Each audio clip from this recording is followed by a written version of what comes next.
Quando falamos de marketing, logo nos vem à cabeça questões relacionadas à propaganda, fazendo-nos esquecer muitas vezes que é a nossa mente a grande responsável pelas nossas decisões.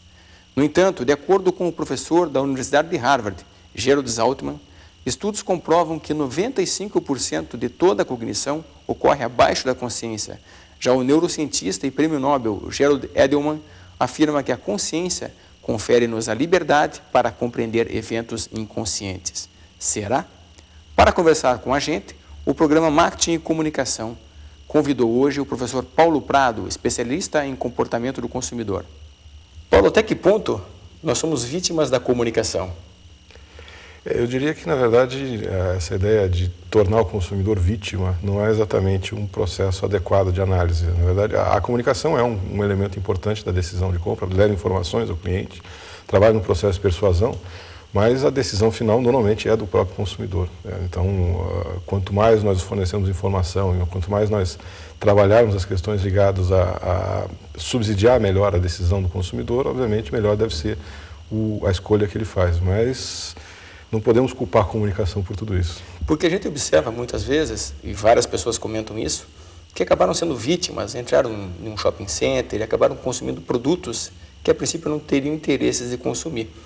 E a gente estuda e vê alguma coisa que, na verdade, a presença das marcas está na mente do consumidor e não nas lojas. De que maneira se processa isso? Na verdade, o processo de compra, o consumidor normalmente passa por várias etapas, até a decisão em si, até a escolha do produto ou do serviço que ele vai consumir. Claro que isso depende, varia de produto para produto, de situação para situação, mas na maioria das vezes existe um procedimento no qual, primeiro, o consumidor nunca vai comprar o que ele não necessita. Quer dizer, a gente não cria necessidades artificiais. Aliás, esse é um erro a gente contemplar que, na verdade, o marketing vende coisas que ninguém precisa, não é isso que a coisa acontece. Então, quer dizer, um exemplo que normalmente eu brinco com alunos em sala de aula é que a gente nunca vai conseguir vender um absorvente íntimo para um homem, por exemplo. Então, não existe essa necessidade, não tem como a gente trabalhar. Mas o que normalmente o marketing faz é trabalhar as questões de imagem de marca, trabalhar as questões de fazer com que as marcas dos produtos estejam na mente dos consumidores, que a opção seja feita, obviamente, por uma empresa e não por outra, e assim por diante. E esse processo de compra, ele não é exclusivamente influenciado pela comunicação. Se o cliente teve uma má experiência com um dado produto numa situação anterior, certamente na próxima, ele não só porque está exposto a ele, não vai comprar novamente, ou pelo menos não tenderia a continuar comprando. E como é que funciona isso com relação às grifes? A gente observa que muitas pessoas consomem produtos de grife, às vezes serviços, mesmo sem saber por quê. O que vem atrelado a essas grifes? O que há por trás disso que as pessoas imaginam estarem usando ou possuindo? Na verdade, tem vários estudos, né, aqui no Brasil e no exterior que trabalham com a ideia de construção da marca, personalidade da marca, características atribuídas pelo consumidor a uma dada marca e assim por diante. Na verdade, quando você vai comprar um dado produto, certo, você normalmente vai buscar algumas informações para resolver um dado problema. Né? Vou comprar um carro, preciso, obviamente, conhecer um pouco daquilo que eu estou comprando. E o fato de ele já ter alguma informação sobre a marca ou já ter algum conhecimento anterior sobre as marcas que estão à disposição, faz com que ele normalmente diga, olha, não vou consultar todas as marcas, vou consultar 2, 3, 4. Existe um número mágico que a gente brinca, é o número 7, né? 7 marcas, 7 opções, 7 características, onde a partir de uma informação prévia, ou seja, a marca exposta, a marca bem conhecida, uma marca que atribua questões positivas aos produtos, né, avaliações positivas em torno do produto, fazem com que o processo seja simplificado. Na verdade, para reduzir risco até. Você vai numa gôndola no supermercado, por exemplo, vai na gôndola de bolachas, por exemplo, você tem lá uma infinidade de opções. E você não vai ficar varrendo todas as opções, comparando uma com outra, o que é melhor, o que é pior, e assim por diante. Você normalmente vai nas marcas que você conhece mais, que você já experimentou, e assim por diante. Então, essa construção da marca é extremamente importante para que até o consumidor tenha um certo conhecimento a respeito do que ele está comprando, tenha uma credibilidade em torno dela, para que ele possa fazer as opções mais adequadas a ele. Quer dizer, se você for comprar um dado produto e você não souber absolutamente nada sobre o fornecedor, você sempre vai ficar com o pé atrás. Você comentou agora da questão de marcas. É percebível mudanças de comportamento do consumidor com relação às marcas? Quer dizer, as marcas são hoje mais importantes do que foram no passado ou menos importantes? E comento isso com você pelo seguinte, na época da minha avó, provavelmente, o sabão em pó deveria ter 2 ou 3 marcas de sabão em pó. Hoje você vai no supermercado, como você mesmo disse, se passaria uma manhã inteira para escolher, dadas as especificidades de cada um desses produtos. As pessoas estão fiéis mais ou menos às marcas do que no passado? Na verdade, talvez a gente não possa generalizar isso, depende muito da situação de consumo, certo? Mas, como eu disse antes, a marca ela tende a ter um papel importante na redução do risco da escolha. Quando você vai escolher um dado produto, você já conhece algumas marcas, você tende a trabalhar mais com aquelas marcas, o que gera uma certa perspectiva de lealdade, digamos assim, certo? Mas, quando você pega, por exemplo, o que a gente chama de produtos de baixo envolvimento, onde a recompra é rápida, pouco aporte financeiro envolvido, não existe muito erro na compra, se errou, troca da próxima, assim por diante. Claro que a marca tem um papel importante, mas também a gente tem que pensar que certos consumidores são o que a gente chama de buscadores de variedade. Ele vai, na verdade, comparar opções. Dizer, olha, uma vez eu usei sabão 1, outra vez eu usei o 2 é melhor que 1, então agora eu vou continuar com o 2, e assim por diante. Agora, quando você tem riscos mais elevados, ou até contratos, celular, até assim, bancos, né? Existe a tendência do consumidor ser mais, não vou chamar de lealdade, vou chamar de retido à marca, né? Que ele fica preso por um tempo àquela dada marca e fica consumindo por um espaço de tempo mais longo. Né? Existe alguma pesquisa que indica a relação que os clientes têm com os bancos, empresas de telefonia? Existem dados que comprovam essa lealdade ou não desses produtos ou serviços? A gente vê, por exemplo, que no caso de serviços que a gente chama de serviços contratuais, que é o caso do banco, celular, telefonia fixa e assim por diante, existem algumas categorias de consumidores. Existe, por exemplo, no caso do celular especificamente, existe o que a gente chama dos consumidores dos trocadores. Eles abriram uma promoção nova, ele está migrando para a promoção, e isso faz com que ele tenha um comportamento de troca quase que constante, né? Talvez quando a Anatel, não sei quando isso vai acontecer, mas como acontece no mercado americano, por exemplo, o número do equipamento é do consumidor, não é da companhia. A hora que isso acontecer no Brasil também, é provável que haja um comportamento de troca um pouco mais elevado. Existem os consumidores, certo, que eles são o que a gente chama de lealdade inercial. O que é uma lealdade inercial? Ele continua consumindo, não está muito satisfeito com aquele fornecedor, mas ele não vê muito sentido na troca, ou seja, as opções não são muito diferentes com aquela que ele tem. Então, apesar de ele não estar satisfeito, ele acaba continuando o consumo por questões de não ver vantagens na troca. Existem os consumidores que são efetivamente leais, são aqueles que não trocam de jeito nenhum, né? Porque, na verdade, quando a gente pensa em lealdade, a lógica é consumidor que mantém a relação com aquela marca, com aquele fornecedor, independentemente de ofertas que os concorrentes possam fazer isso, né? Então, a gente tem exemplos. A gente não utiliza, tipo, o Harley Davidson. Um ralheiro é um ralheiro. Você pode põe uma Suzuki na frente dele, ele não anda, ele quer andar de Harley, né? Então, aí você está falando de uma lógica de escolha de lealdade extrema, né, nesse procedimento todo. Você comentou agora, isso tem muito mais a ver, então, essa relação da marca com o estilo de vida, do que provavelmente com a psique humana? O estilo de vida é um elemento importante. Várias marcas hoje que são ícones, né, de certa forma, de consumo, eles estão associados a características do estilo de vida. É uma espécie de história construída em conjunto com o consumidor, né? A gente fala da Harley Davidson, a gente fala de Apple, a gente fala de marcas até de telefonia celular em alguns casos, certo? Onde a marca já faz parte da vida, do cotidiano do consumidor, em alguns casos atrelado a certas características do estilo de vida dele, né? De uso, de grupo de referência, pessoas que convivem com ele, assim por diante. Que consomem o mesmo produto. Exatamente. Então isso tem muito mais a ver com uma relação social do que psicológica. Em alguns casos, sim. Em alguns casos, sim. Você tem influências interpessoais, certo, que são determinantes nesse tipo de escolha. Você pega, por exemplo, no público adolescente, é típico o uso de marcas, né, marcas do tipo Nike, Reebok, Adidas, Puma, de tênis, agasalhos, assim por diante, estão associados a convívio social, né? Prado, me diga uma coisa, infelizmente ou felizmente, quando a gente fala de marketing, a gente fala muito de propaganda, mas há por trás disso um produto, né? A gente vê críticas enormes a produtos que são consumidos, no entanto, com uma marca de uma exposição muito grande na mídia. A comunicação é capaz de sobrepor as deficiências do produto?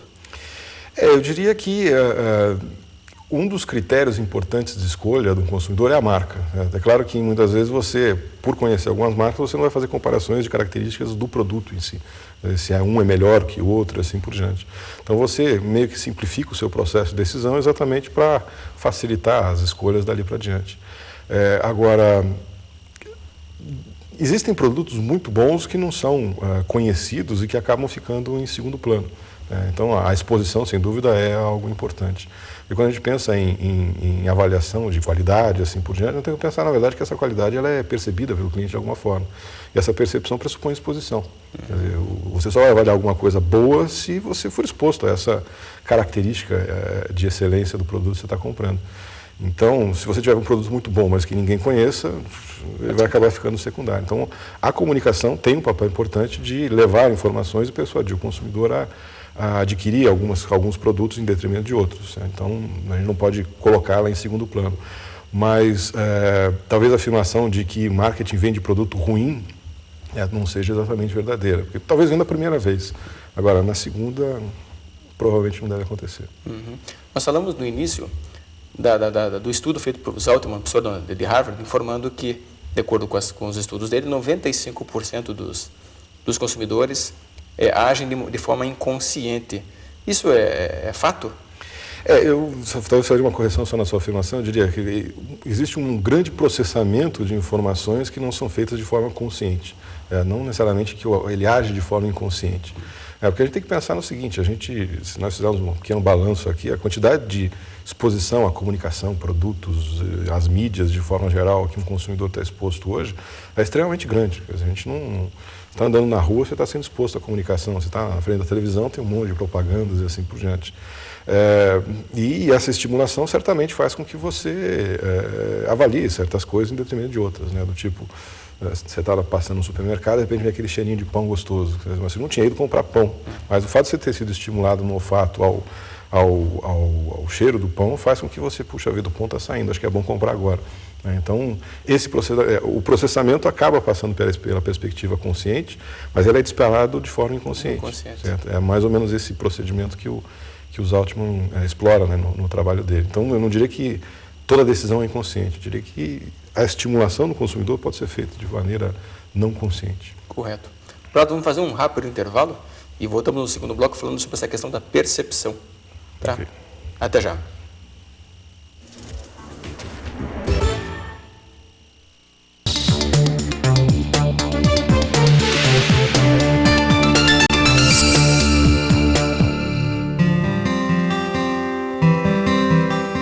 Venda de plantas. A Universidade Federal do Paraná está promovendo uma grande venda de plantas ornamentais. O preço é menos da metade do valor do mercado em geral. As plantas foram cultivadas pelos alunos do curso de agronomia com orientação dos professores da universidade. O dinheiro obtido será utilizado na compra de sementes, adubo, vasos, material didático para dar condições de trabalho a novos alunos em 2006. O endereço é Fazenda Canguiri, na Rua Ivone Pimentel, próximo ao Hospital Adalto Botelho, em Pinhais. Atendimento no horário comercial de segunda a sexta-feira.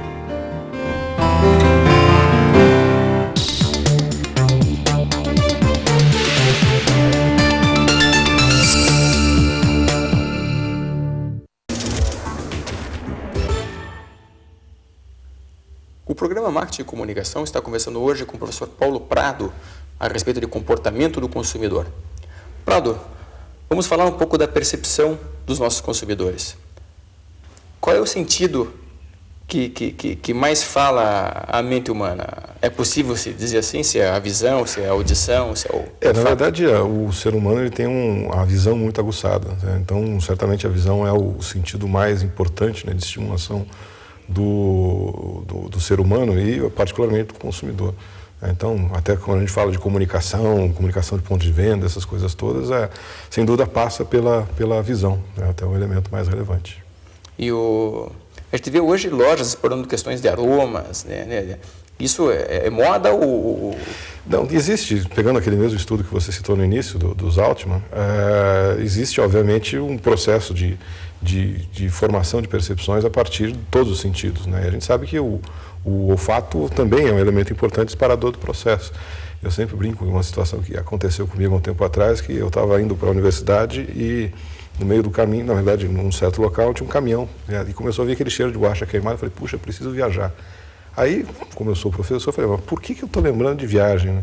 Aí, bom, borracha queimada, estrada, lembrou que faz tempo que eu não viajo, 2 semanas depois eu estava viajando. comprei um pacote e fui viajar. Então, são processos que vêm por trás dessa ótica de estimulação sensorial. E o olfato é um elemento importante. Inclusive, a gente tem que pensar que, na verdade, os sentidos fornecem informação à decisão também. A decisão não é puramente racional, ou puramente cognitiva, digamos assim. Mas a gente tem que lembrar que o odor do carro, de repente você entra num carro novo, aquele cheirinho de carro novo, de banco de couro, ou você entra para casa da padaria, ou entra numa loja de perfumes, você sente o aroma do perfume ou da própria loja. Isso faz com que você acabe disparando processos. É uma informação importante para você comprar, inclusive, nessas questões. Agora, é curioso porque as pessoas usam isso como argumento cognitivo, consciente, e, na verdade, às vezes não há explicação para isso. Os testes cegos comprovam que as pessoas, na verdade, não têm tanta certeza daquilo que dizem ter. A gente fala, como você disse, a marca, sem dúvida, é um elemento importante quando você vai avaliar um produto. A gente fala em cerveja, café, coisas do gênero, a não ser grandes experts, conhecedores mesmo, que tenham a paladar ativado, mas, na maioria das vezes, a gente não consegue avaliar que tipo de produto exatamente, qual é a marca específica do produto que a gente está consumindo. E o teste cego diz uma coisa e, às vezes, você põe a marca, muda completamente a avaliação do consumidor. Você tem algum relato para contar para a gente sobre questões de cigarros, café, cerveja? Cigarro, a gente algum tempo atrás, a gente fez esse teste.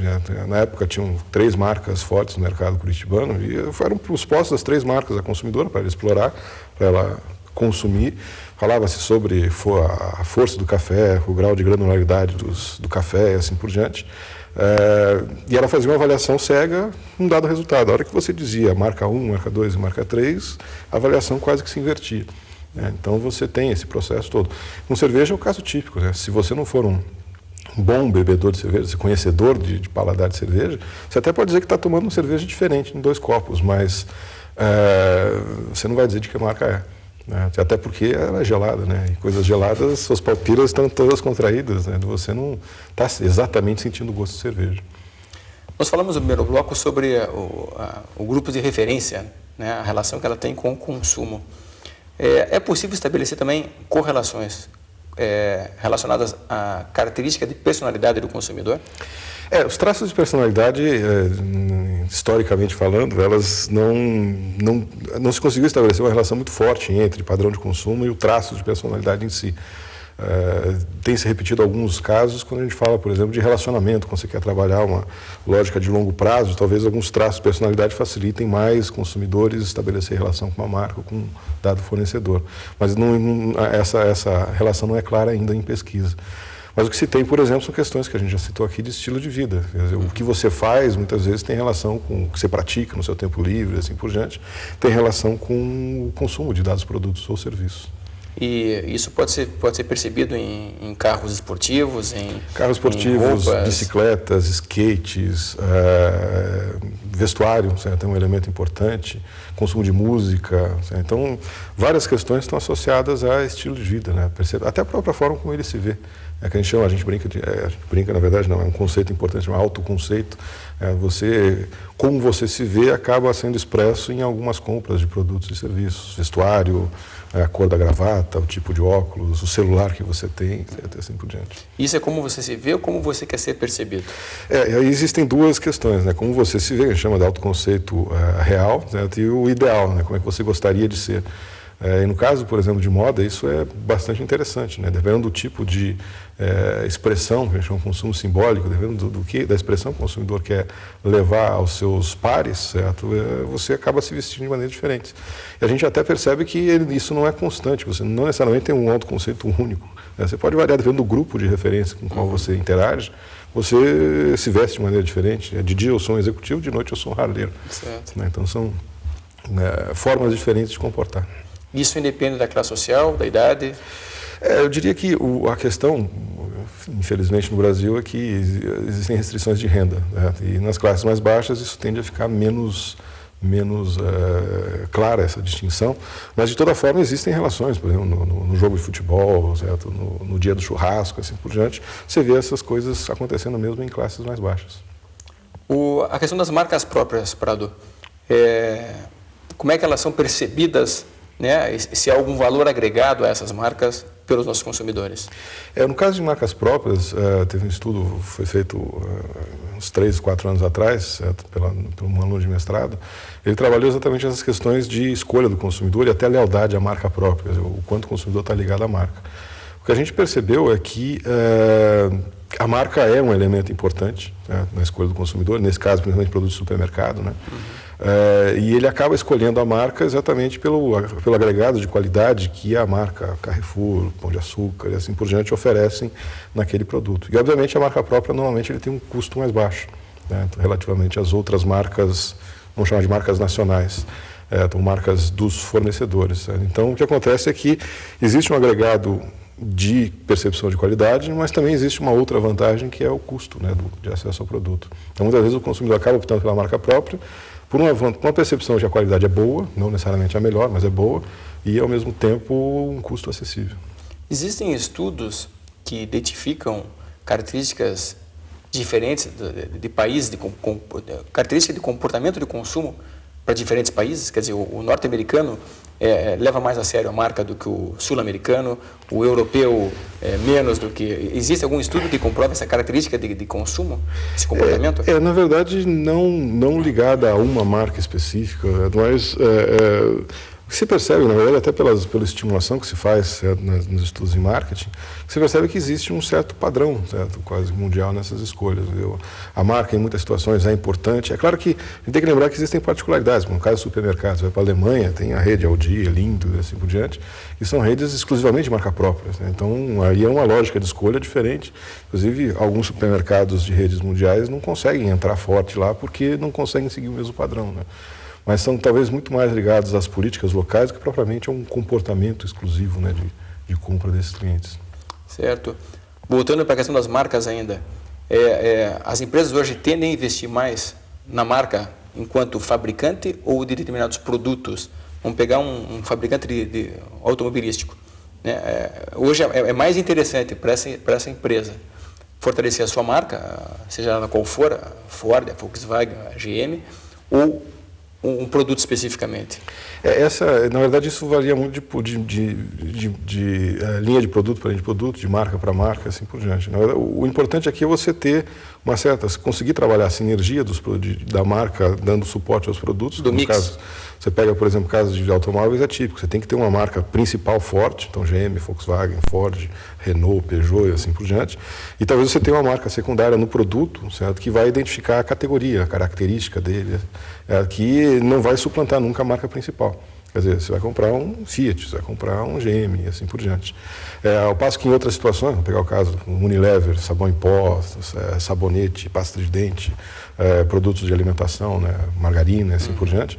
Ali não faz sentido você ter marca única, porque você vai comer Unilever, beber Unilever, lavar o chão com Unilever, então vira uma confusão na cabeça do consumidor. Nesse caso é melhor você abrir marcas separadas e gerir com marcas separadas. Então tudo depende da característica do consumidor, né, e do grau de unicidade que você consegue ter em torno da sua marca mãe, né, da marca guarda-chuva que você vai utilizar. É possível se medir a quantidade de impulsos que nós recebemos da comunicação e até que ponto isso passa a ser saturado para a nossa percepção? Ou seja, eu tenho um anunciante hoje que me estimula, me envia impulsos, uma certa quantidade.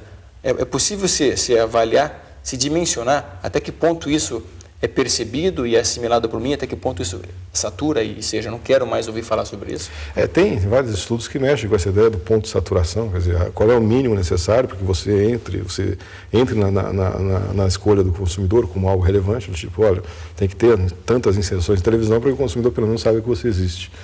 E depois você tem um ponto onde não adianta você colocar mais dinheiro em mídia ou colocar mais estimulação do consumidor, que simplesmente aquilo ali vai cansar ele. Né? E isso varia também, como eu disse a você, de produto para produto, de categoria para categoria. Você está falando de produtos de baixo envolvimento, refrigerantes, a estimulação é importante para você gerar conhecimento no consumidor, você gerar informação para ele escolher. Agora, você pega no automóvel, você não vai poder fazer a mesma quantidade de inserção que seria, por exemplo, no caso de um refrigerante. Tá?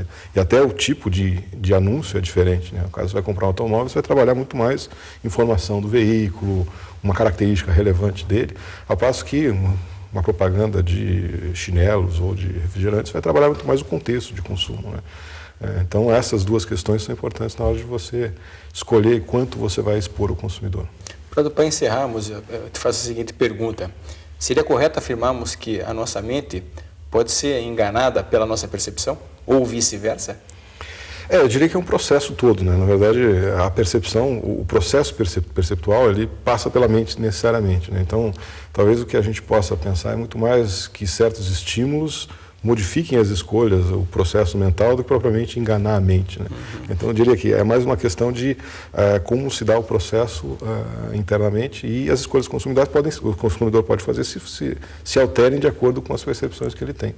Mas não vamos desenganar de novo, né? E isso não se dá exclusivamente por um aspecto cognitivo. Às vezes há emoções e sentimentos por trás disso que nos... Sem dúvida. E a gente tem que lembrar o seguinte, uma emoção, na verdade, é uma informação importante. Você está se sentindo bem, está feliz, está contente, está sendo bem atendido, assim por diante, você tende a ficar mais solto nas escolhas e você leva certos procedimentos diferentes. Com menos rigor. Com menos rigor em muitas situações. Ao passo que se você já está tenso, digamos assim, né, já teve uma experiência ruim ou algo do gênero, isso faz com que você passe por processos bastante diferenciados, seja mais crítico nas escolhas.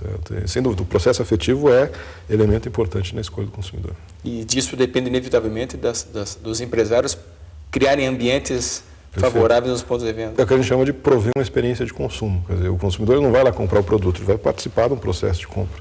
E a gente vê isso, por exemplo, no shopping center. A gente fez um teste um tempo atrás que a gente brinca com surpresas dentro do shopping. De repente, uma coisa boa acontece no meio e o consumidor começa a avaliar o shopping de forma diferente.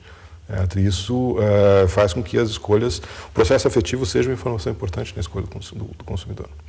Só para concluir mais uma vez, Prado, me lembro de ter lido uma ocasião da interferência, da influência que a música tem no consumo nos supermercados. Isso é real? Sim, aí você está falando da audição, né? É um processo perceptivo importante também. Até a música, vários testes, dependendo do ritmo da música, do tipo de música, isso influencia na escolha do consumidor, deixa ele mais solto, deixa até ele mais tenso em algumas situações, porque para comprar perfume não pode colocar uma música muito calminha, senão você não vai comprar nada. Exige que você tenha alguma estimulação, e a música pode ser um elemento importante nessa situação. Ajudar a atitude. Ajuda a escolha. Tá certo. Prado, obrigado pela tua participação aqui conosco. Obrigado pelo convite. O programa Marketing e Comunicação fica aqui. Até a próxima semana.